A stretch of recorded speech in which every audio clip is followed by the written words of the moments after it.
a rise above Gull Lake in Michigan, there is a house so large it feels like a private kingdom. 15,000 square feet, gardens, terraces, a view that makes the water look like it belongs to you.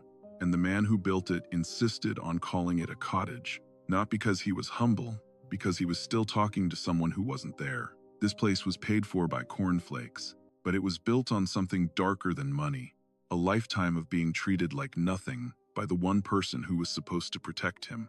Because before W.K. Kellogg became the name on breakfast tables, he spent decades inside his brother's world as a shadow. The brother was the celebrated doctor, the genius, the ruler of Battle Creek, and the younger one. He was the assistant who never got to sit down. He ran errands. He kept records.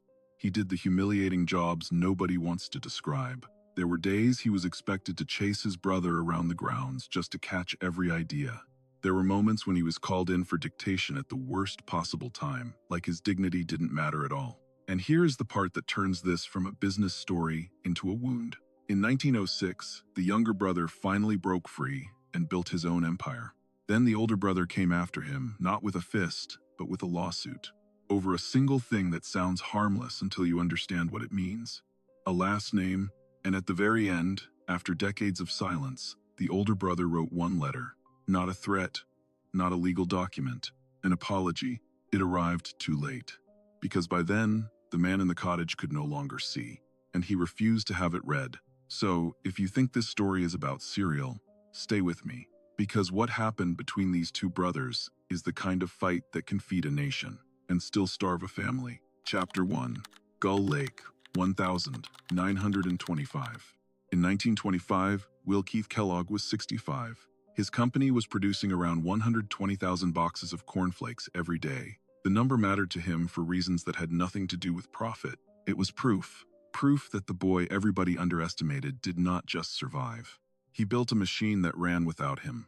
And for the first time, he wanted something that was not a factory, not a ledger, not a task done for somebody else. He chose Gull Lake, about 15 miles from Battle Creek. The property sat high above the shoreline, roughly 32 acres, with about 1,600 feet of private frontage. If you spent decades inside an office, air like that can feel like a second life. Wind that smells like pine. Water that keeps moving, whether you are watching or not. Distance that makes other people's voices softer. Kellogg hired an architectural firm from Grand Rapids, Benjamin & Benjamin. He did not ask for a modern showpiece. He asked for a retreat that looked established, as if it had always belonged there. They delivered an English manor illusion, half timber and stucco on the exterior, leaded windows, some decorated with shields that caught the morning light off the lake, a roof of imported Ludovici tile, terracotta chimney finials that gave the silhouette the confidence of old money. Then he kept going. A Dutch windmill rose on the grounds, decorative but detailed enough to look real. A greenhouse stood nearby so roses and citrus and flowers could be grown year-round. A boathouse waited at the water. A small pagoda added an unexpected Asian accent against the Tudor lines. Inside, the house was built for comfort and for theater. There were rooms meant for guests to wander through slowly, as if touring a museum. There were spaces designed for noise, like a billiard room where grandchildren could argue over a game. And there were spaces designed for quiet, where a man could sit and hear water in the distance. The details mattered to Will because details had once been used against him. When you are treated as lesser, every small luxury feels like proof that you are no longer at the mercy of someone else's mood. He was relentless about one detail. Time. When landscapers suggested saplings, he refused. He told them that at his age, you do not plant trees and wait decades. He ordered mature trees, moved in, and planted immediately. It is a rich man's impatience. But it is also the impatience of someone who spent a lifetime waiting for his turn. And he called the place the cottage. It is easy to think money changed him. But the deeper change was that he finally controlled his own time. No one could ring a bell and summon him. No one could demand his pen at a moment's notice. No one could speak to him like a tool and expect him to smile. That is what the cottage represented. Not just wealth, a boundary. Maybe that was modesty. Maybe it was humor. Maybe it was armor. If you call it a palace, you admit you hungered for it. If you call it a cottage, you can pretend you never needed anything, even while the walls confess the truth. To understand why this house mattered, you have to go back to Battle Creek. Back to a family shaped by religion, sickness, and a belief that the body was a problem to be managed. Chapter 2. Battle Creek and the Making of Two Brothers. Battle Creek in the 1860s carried a different kind of energy than most American towns. The country was rebuilding after the Civil War and chasing industrial fortunes. But Battle Creek had become the spiritual hub of the Seventh-day Adventist movement. People there lived as if the end of the world might arrive at any moment. They refused alcohol and tobacco. They avoided coffee and tea. They watched their diets and their appetites. They treated the human body like a temple and like a battlefield at the same time. The Kellogg family was deep inside that world. John Preston Kellogg made brooms. His wife Annette raised a household that would include 16 children. 6 died of infectious disease. In a household like that, a child's worth was measured in discipline. John Harvey, sickly but brilliant, became the project. Will, squinting at the world and falling behind in class, became the disappointment. No one said it out loud every day. They did not need to. It was built into who got encouragement and who got chores. When you grow up in that kind of hierarchy, you learn to interpret love as performance. You work for it, you compete for it, and if you cannot win, you disappear. Every funeral did something to the survivors. It made health feel like morality. It made control feel like safety. It made weakness look like failure. John Harvey Kellogg was born in 1852. He was sickly, with lung problems that followed him for life. But he was sharp, intense, and driven. Adventist leaders noticed him early and helped fund his education. They thought he could become useful to the movement. Will Keith Kellogg was born 8 years later, in 1860. His problem was simpler and crueler. He could not see well. He could not see the chalkboard at school. Instead of getting help, he was labeled slow. He absorbed that label the way children do, quietly, as if it is law. At 13, Will left school. His father put him to work selling brooms door to door. That job does not teach you Latin or science. It teaches you something else. It teaches you that people buy when they feel understood, and that rejection is not personal, it is routine. You walk to the next door anyway. Meanwhile, John Harvey was moving through the formal pipeline of authority. He studied at the Hygiotherapeutic College in New Jersey, then the University of Michigan Medical School, then Bellevue Hospital Medical College in New York City. In 1876, he returned to Battle Creek as Dr. Kellogg. He was 24, and the church elders needed a savior for their struggling health institute. They put him in charge. He renamed it the Battle Creek Medical Surgical Sanitarium. The word sanitarium was his invention, a blend of sanitary and sanatorium, and he ran it as if he had invented the future. That same year, 16-year-old Will Keith walked through the doors of his brother's institution, not as a patient, as an employee. At first, it might have seemed like a lifeline, a job inside the most important institution in town, a chance to be close to power. What it became was a quarter-century sentence. Chapter 3. The Sanitarium Machine. John Harvey Kellogg was 5'4" and dressed in white from head to toe. White suit, white shoes, white tie, sometimes a white cockatoo perched on his shoulder. Patients remembered him the way they remember a performer, because his look was part of the treatment. It announced purity and authority before he spoke. The sanitarium grew into a complex, like a campus. The main building could house around 1,300 patients. 800 to 1,000 employees kept it running. Dozens of physicians worked under his direction, and the guest list was extraordinary. Presidents William Howard Taft, Warren G. Harding, and Calvin Coolidge came looking for restoration. Thomas Edison arrived when his mind needed rest. Henry Ford and Harvey Firestone escaped the pressure of business.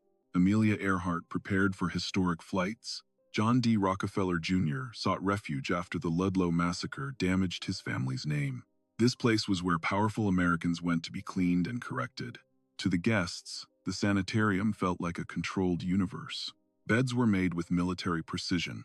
Corridors smelled of soap and boiled grains. Every hour had an assigned purpose. Even relaxation was scheduled. Will watched wealthy visitors arrive with trunks and servants and famous last names. Some came exhausted. Some came ashamed. Some came simply because it was fashionable to be seen near Dr. Kellogg. They would leave claiming they were reborn. Will did not have the luxury of rebirth. He had invoices to pay, and staff to manage, and letters to answer. He learned that celebrity is often built on invisible labor. The days inside were scheduled like a factory line, meals at exact times, exercise, hydrotherapy, lectures, rules, always rules. Then, in February 1902, the main building caught fire. It was early morning, 3:48. Staff pulled more than 400 sleeping guests out into the freezing Michigan night. Only one person died, an elderly man who went back inside for his belongings. The loss was enormous, much of it uninsured. When the fire came, it tested his control. He stood in the chaos and treated it like another regimen. Evacuate, count heads, keep the rules. In the freezing dark, hundreds of guests wrapped in blankets waited for instructions. Afterward, many people would have taken it as a warning to slow down. John Harvey took it as permission to build bigger, to prove that even disaster could not contradict him. John Harvey did not retreat. He rebuilt bigger. The new sanitarium opened in May 1903.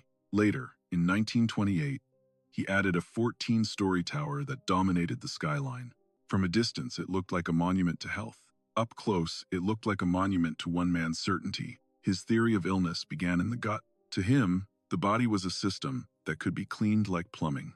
So he built machines to do exactly that. An enema device that could move an astonishing amount of water through a patient in a minute. He pushed yogurt as medicine too, believing it could seed the right bacteria, and he was not shy about how he delivered it. Then he wrapped it all in motion and electricity. Vibrating chairs, light cabinets packed with bulbs, gentle currents through the skin, a mechanical horse for the weak, famous enough that President Coolidge later wanted one in the White House. It looked like the future. It sounded like science. But it also sounded like one man's obsession becoming policy.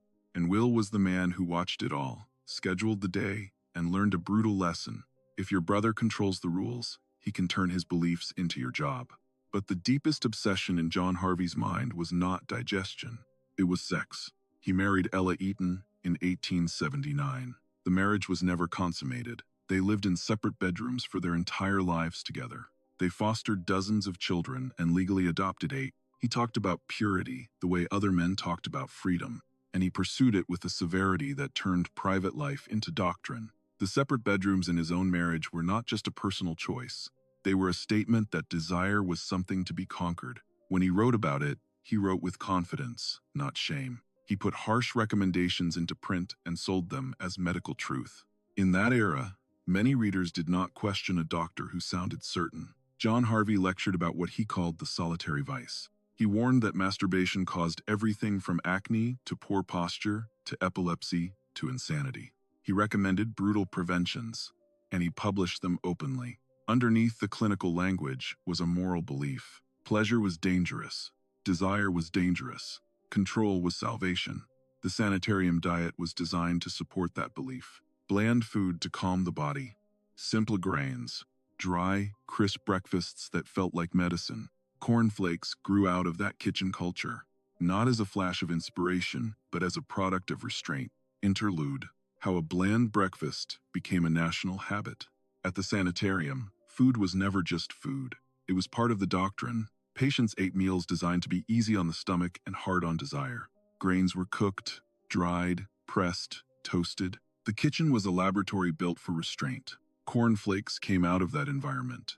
A crisp, simple thing that could be served quickly to hundreds of guests. It was practical. It was boring. It was exactly what John Harvey wanted. What John Harvey did not want was a marketplace. He wanted influence. He wanted obedience. He wanted patients who would leave, preaching his methods. Will saw the other path. He saw that bland could become familiar, and familiar could become profitable. Not because people were religious, but because people were tired. Because households needed fast breakfast. Because the modern world was speeding up. This difference in perspective planted the future fight. John Harvey believed he deserved credit because the sanitarium ideology created the product. Will believed credit belonged to the person who turned an idea into a working system, a supply chain, and a brand that people actually chose. The tragedy is that both beliefs can be true at the same time. But the brothers were not built for shared credit. They were built for hierarchy. One learned to command. The other learned to endure. When endurance turned into ambition, the relationship had no flexible space to absorb it. And while John Harvey became famous, the machine behind him depended on paperwork, payroll, and pressure. That was Will's domain. Will kept the books. He handled correspondence. He scheduled appointments. He ordered supplies. He supervised staff. He made sure the place did not collapse under its own weight. He did it for minimal praise, minimal pay, and maximum control. Chapter 4. The Years of Humiliation. In 1884, Will wrote in his diary that he felt blue and feared he would always be poor. He was 24 then. He had already been working for his brother for 8 years. He would remain there another 22. The hours were extreme. He arrived before dawn and left after midnight. The weekly total was sometimes described as 120 hours. Some mornings, he would start work before the sun rose and realize he had not spoken a single sentence that belonged to him. He wrote what the doctor dictated. He repeated what the doctor demanded. He delivered what the doctor decided. And when you live like that long enough, you begin to fear two things at once. You fear staying, and you fear leaving, because leaving means you might discover you are truly nothing without the role you have been assigned. That is why breaking free requires more than anger. It requires a new self. But the workload was not the deepest wound. The deepest wound was what the workload represented. He was not treated like a partner or a brother. He was treated like an extension of the doctor's will. John Harvey expected availability at any moment.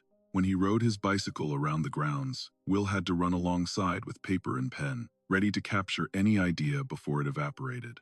When the doctor wanted to dictate in the most private places, Will was still expected to stand close and write. Imagine what that does to a man. Not just embarrassment, erosion. Language itself became a chain.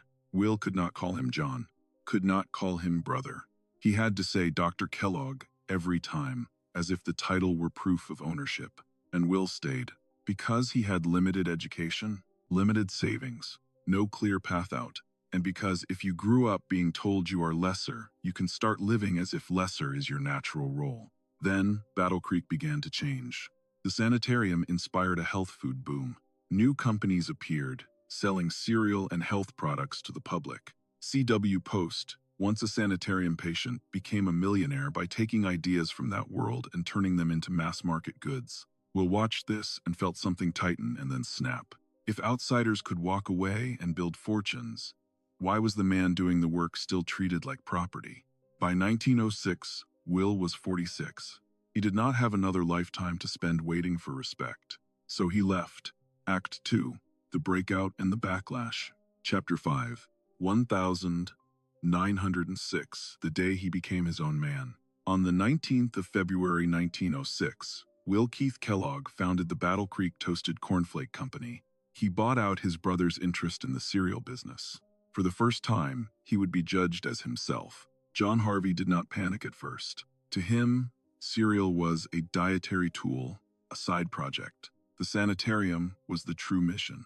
But Will had learned something selling brooms as a teenager. People do not buy logic. They buy feeling. They buy convenience. They buy a small comfort in the morning. So he changed the product. He made it taste better. More sugar, more salt, not enough to turn it into candy, but enough that children would ask for it again. Then he played a game that his brother would never understand. Marketing. He took about 1/3 of his startup capital and spent it on a single advertisement in Ladies' Home Journal. The ad instructed women to wink at their grocer. Grocers who received the wink were told to hand over a free sample box. It turned grocery shopping into a secret. A wink, a small thrill, a story to tell a neighbor. In New York City, sales multiplied about 15 times. The wink campaign was not just cute, it was strategic. It recruited shopkeepers as actors in the story. It gave women a reason to try something new without feeling foolish. And it created a shared joke that traveled faster than the cereal itself. Will understood that once a product becomes a story, people repeat it for free. That was something his brother, who spoke in lectures and rules, never grasped. Will leaned into it. More ads, more promotions, more samples. He treated attention as fuel, and then he did something that made the product personal. He put his signature on the box, not just a brand mark. His name in script, a private promise to a stranger. That signature still lives on Kellogg packaging today. As the boxes spread, John Harvey finally looked up and realized what was happening. The sideline was becoming an empire. and the empire was wearing their surname. In 1908, John Harvey launched his own cereal company and used the Kellogg name, not because he needed the money, because he could not tolerate being erased. Now it was no longer just commerce, it was identity, it was memory, it was a fight over who would be believed when America said the word Kellogg. Chapter 6. The lawsuit over a surname. From the outside, it sounds like ego. From the inside, it is survival. When two brothers stamp the same surname on a box, which one does the public believe? By 1910, it became a legal war. Consumers were confused. Both products carried the same surname. Both men claimed legitimacy. Will sued to stop his brother from using the family name on cereal.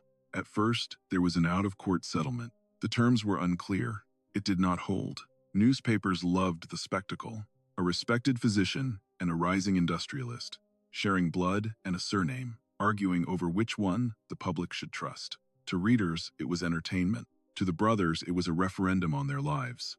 The early settlement solved nothing because it did not touch the real issue. Neither man wanted compromise.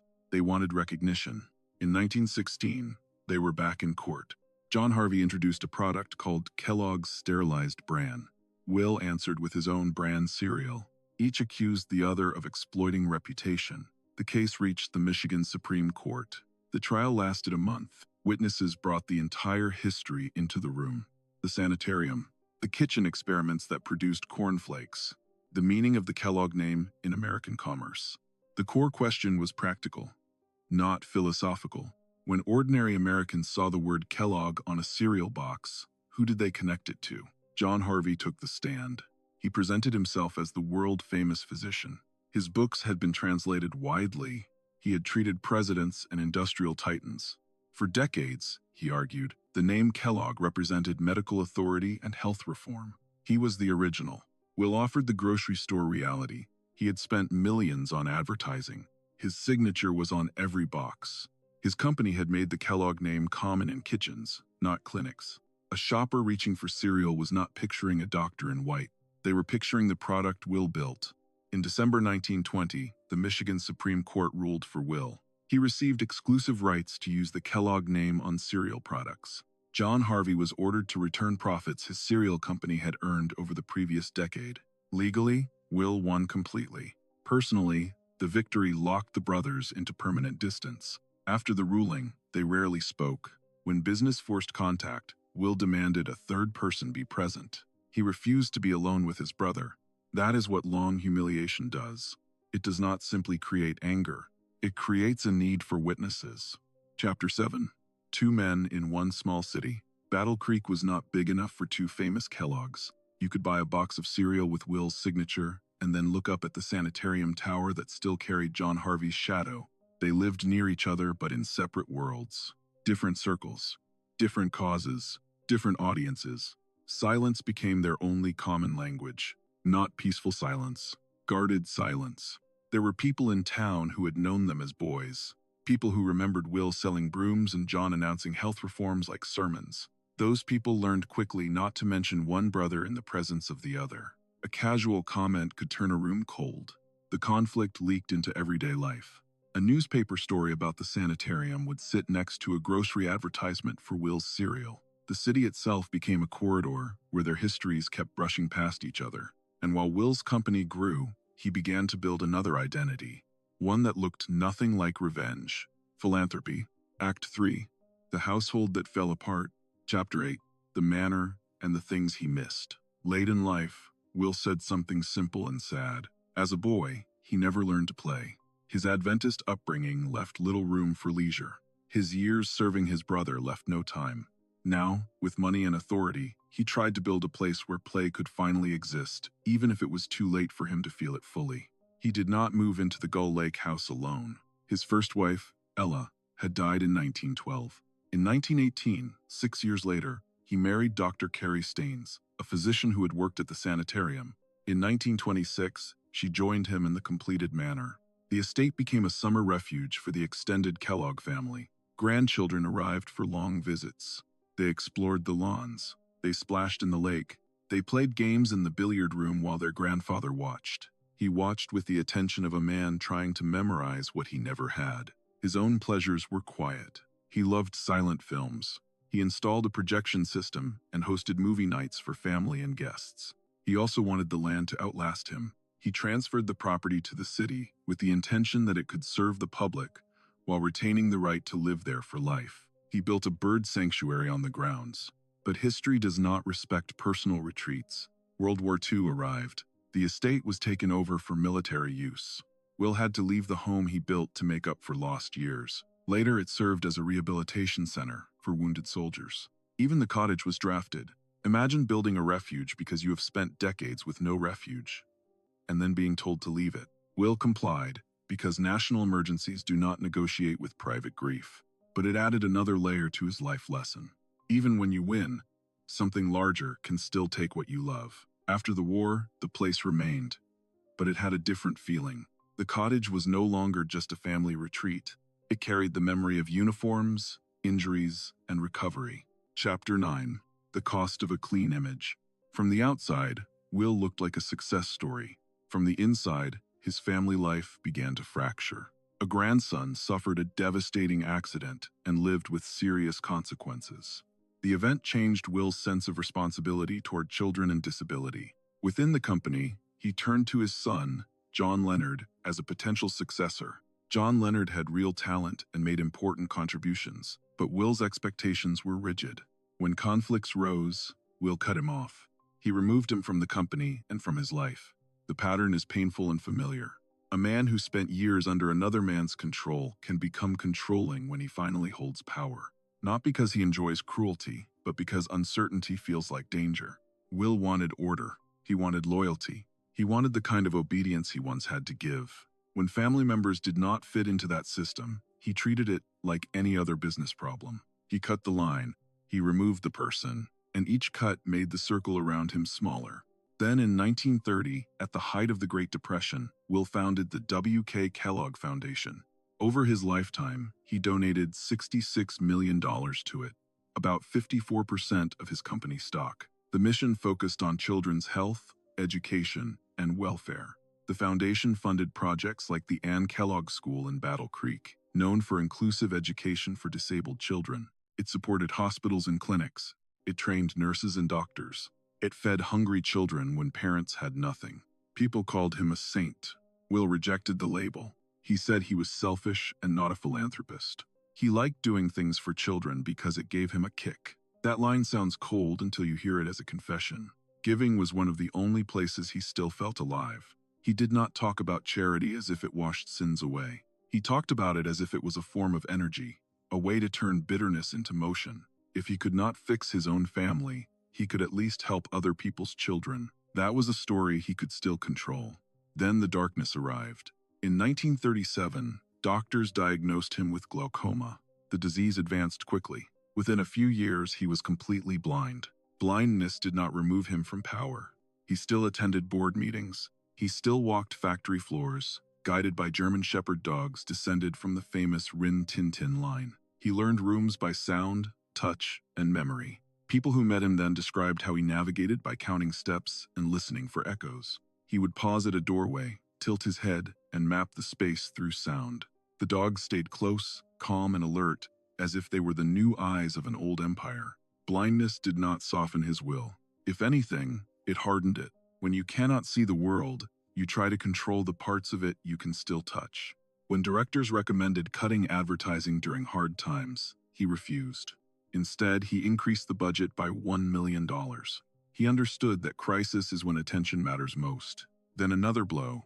After pushing John Leonard away, Will turned to another grandson, John Jr., as the new successor.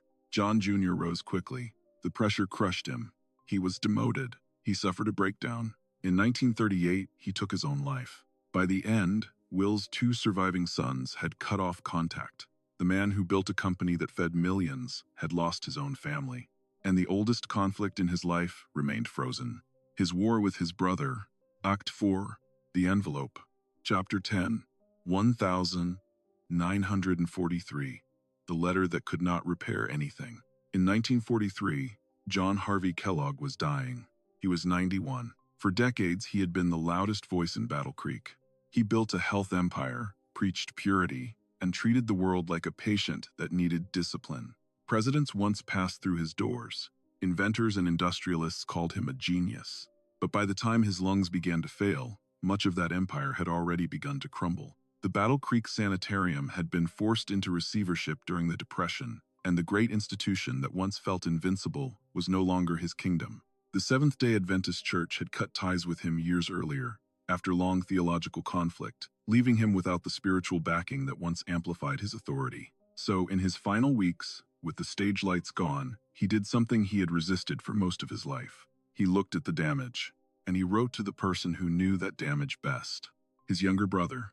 The letter arrived at Will's home. Will was 83 and blind. If he wanted to know what it said, someone would need to read it aloud. Someone would stand close and let the words land. Will refused. The envelope stayed sealed. He had lived long enough to know that words can be used as tools. John Harvey had used words to command, to shame, to instruct. Will could not risk letting a late apology become one more performance, one more moment where the doctor controlled the room. So he kept the seal intact. A small act of power from a man who had once been powerless. On the 14th of December 1943, John Harvey Kellogg died of bronchitis. He was 91. Only after his brother was dead did Will allow the letter to be read to him. No one recorded his reaction. Maybe relief. Maybe emptiness. Maybe the sharp realization that reconciliation is not only about words, it is about time, and time was gone. Will lived 8 more years. He stayed involved with his foundation and the company. He kept making decisions even in darkness. When death finally came, it came quietly. He was 91, the same age his brother had been. He had started as a broom seller. He had built one of the most recognizable brands in America. He had given away $66 million to help children he would never meet. But the letter came too late. And perhaps it would not have mattered if it had come earlier. Some wounds do not accept repair. Epilogue. 2 headstones. Oak Hill Cemetery, in Battle Creek, rests on a rise of ground. Among its graves are Sojourner Truth, the abolitionist and women's rights activist, and C.W. Post, the serial pioneer who built his fortune from sanitarium-inspired ideas. And there, side by side, are the Kellogg Brothers. John Harvey died in 1943. Will died 8 years later. In death, they lie closer than they allowed themselves to be in life. The sanitarium is gone in its old form. During World War II, the Grand Building became a military hospital, then a federal center. The era of enemas, vibrating chairs, and yogurt treatments survives now as curiosity. But the cottage above Gull Lake still stands, preserved, used by students and researchers from Michigan State University. People walk the grounds where Will planted full-grown trees because he could not wait. Visitors today can stand where he stood and understand why he chose height. From that hill, you can see the lake spread out like an answer. It is hard for any argument to feel important when water keeps moving below you. The house still carries its contradictions. A retreat built by a man who claimed he wanted simplicity. A public legacy built by a man who could not repair his most private relationship. And every morning, somewhere in the world, someone pours Corn Flakes into a bowl. They see a familiar name. They do not see the brothers behind it. They do not see the decades of humiliation. They do not see the courtroom. They do not see the sealed envelope. They just eat breakfast. And the war ends only in the silence after the last spoonful. And somewhere, in a box of family papers, there is still the memory of that sealed flap of paper. A reminder that victory can feed the world and still leave a man hungry. A reminder that the most expensive house in a life cannot guarantee peace inside a single room. If you felt this story in your chest, do 2 quick things for me. Subscribe to the channel, because I tell true stories like this one every week, and they only get stranger and more human. And leave a comment with the word envelope. I read them, and it tells me you made it to the end. Because if you stayed this long, you already understand the real twist. It was never about Corn Flakes. It was about a brother who wanted to be seen, and another brother who could not learn how to let go.